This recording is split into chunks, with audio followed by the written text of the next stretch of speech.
За сайн байцгаана уу. Өнөөдөр та бүхэндээ би бананаараа зарим хийхийг зааж өгье. За би бананаа ингээд хөлдөөцсөн байна. Миксертэй хийгээд.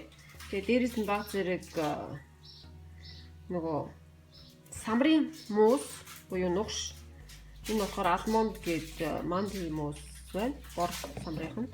Тэгээ баг зэрэг какао буюу какаоны нунтаг хийж өгнө.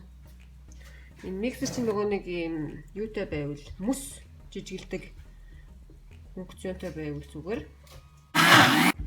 За конденсацийн хувьд иймэрхүү өтгөн болж байна. Албаа харуулъя. Иймэрхүү өтгөн.